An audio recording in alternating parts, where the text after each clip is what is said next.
Fenomena indigo sering ditanyakan. Indigo ini real, nyata, dan ada.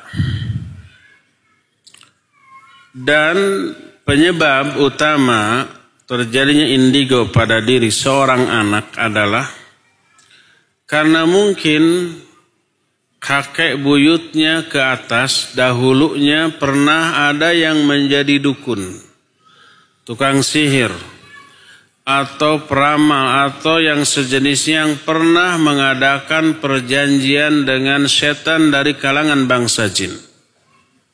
Salah satu poin perjanjiannya adalah kalau orang itu mati nanti si jinnya itu harus nurun kepada anak turunannya yang sesuai dengan kriteria yang disepakati. Belum tentu menurun ke salah satu anaknya. Mungkin ke cucunya, ke buyutnya, atau ke beberapa generasi berikutnya mungkin. Ya, begitu ada yang sesuai dengan kriteria yang mereka sepakati, maka setan dari bangsa jin itu masuk mendekati anak tersebut, lalu terwariskanlah kemampuan kakek buyutnya dulu secara otomatis kepada anak itu. Akhirnya anak itu kecil-kecil sudah bisa melihat perkara-perkara yang orang lain tidak bisa lihat. Coba setiap kali ada anak indigo, telusuri ke atasnya. Lihat ayahnya siapa, kakeknya siapa, buyutnya siapa. Terus pasti ada satu generasi sebelumnya yang ada pernah menjadi dukun, peramal, atau tukang sihir, atau yang sebangsanya yang mengadakan perjanjian tertentu dengan setan dari kalangan bangsa jin. Itulah fenomena indigo, ya. Bisakah disembuhkan? Tentu saja bisa. Ajarkan kepada anak itu sejak kecil bacaan Al-Quran. Hafalkan ayat sebanyak yang dia bisa. Kalau bisa, kalau perlu, masukkan ke ma'had tahfidz Quran. Agar dia hafid atau hafidhah sejak kecil. Ajarkan kepadanya zikir-zikir. Karena zikir itu benteng yang kokoh bagi setiap hamba dari godaan setan dalam bentuk apapun. Ya, di dalam dirinya ada Al-Quran yang selalu dia baca, yang selalu dia wiridkan. Ada juga zikir-zikir yang diajarkan oleh Rasul SAW kepada kita. Dan buat dia istiqamah di atas sunnah. Berpegang teguh kepada sunnah, benteng luar biasa kokohnya dari godaan setan.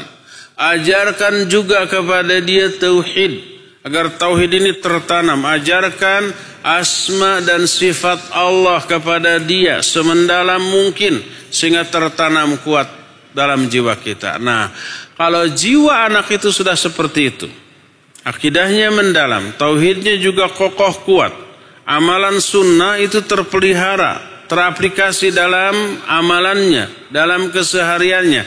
Terus zikir mulutnya tidak pernah berhenti dari menyenandungkan ayat Al-Quran, dari berzikir, maka setan yang tadinya nguntil-nguntit terus nggak akan betah.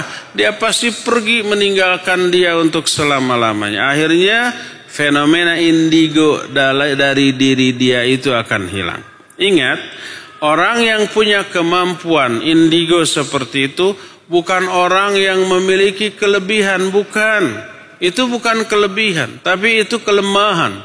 Apa bukti kelemahan?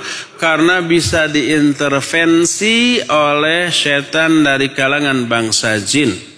Dia tidak memiliki benteng sama sekali. Jadi benteng pertahanan jebol, dimasuki oleh setan, lalu dipengaruhi oleh setan. Dia akan tersiksa, terganggu, ya. Tiba-tiba melihat ini, tiba-tiba melihat itu, dan seterusnya. Tiba-tiba ada yang membisikkan ini, membisikkan itu. Itu apakah kelebihan atau kekurangan? Itu kekurangan, kelemahan. Orang yang kuat, yang memiliki kelebihan adalah orang yang mampu membentengi dirinya dari intervensi setan dari kalangan bangsa jin. Jadi ajarkan kepada anak itu tauhid. Ajarkan kepada anak itu hafalan-hafalan Al-Quran, zikir-zikir, anak itu didik untuk selalu berpegang teguh kepada sunnah, maka setan dari kalangan bangsa jin akan menjauh. Coba sekarang bayangkan, kita atau seseorang pernah nakal dahulu, punya kawan-kawan yang sama-sama nakal. Jadi dia nyamper kita, dia mengajak kita ke tempat-tempat dosa dan maksiat begitu. Suatu saat kita tobat, ya, diajak ke tempat maksiat, enggak, yuk kita ke masjid saja. Dia nguntil, ikut ke masjid. Kita masuk, dia nggak akan mau masuk. Jiwanya nggak betah di dalam masjid. Kita ngaji, ikut pengajian, dia nggak akan betah ikut pengajian. Kita baca Quran di masjid, dia nggak akan betah berada di masjid. Lama-lama orang itu nggak mau bersahabat terus dengan dia, akhirnya dia meninggalkan kita, kan gitu. Karena beda lingkungannya tidak cocok dengan jiwanya. Itu orang loh, yang tadinya bersahabat dengan kita, berada di tempat kotor, tempat maksiat, tempat dosa-dosa, lalu kita tobat meninggalkan lingkungan itu. Kawan kita ngejar, ngikut, ajak ke masjid, dia nggak akan mau, akhirnya dia meninggalkan kita juga. Itu orang. Demikian juga setan dari kalangan bangsa jin.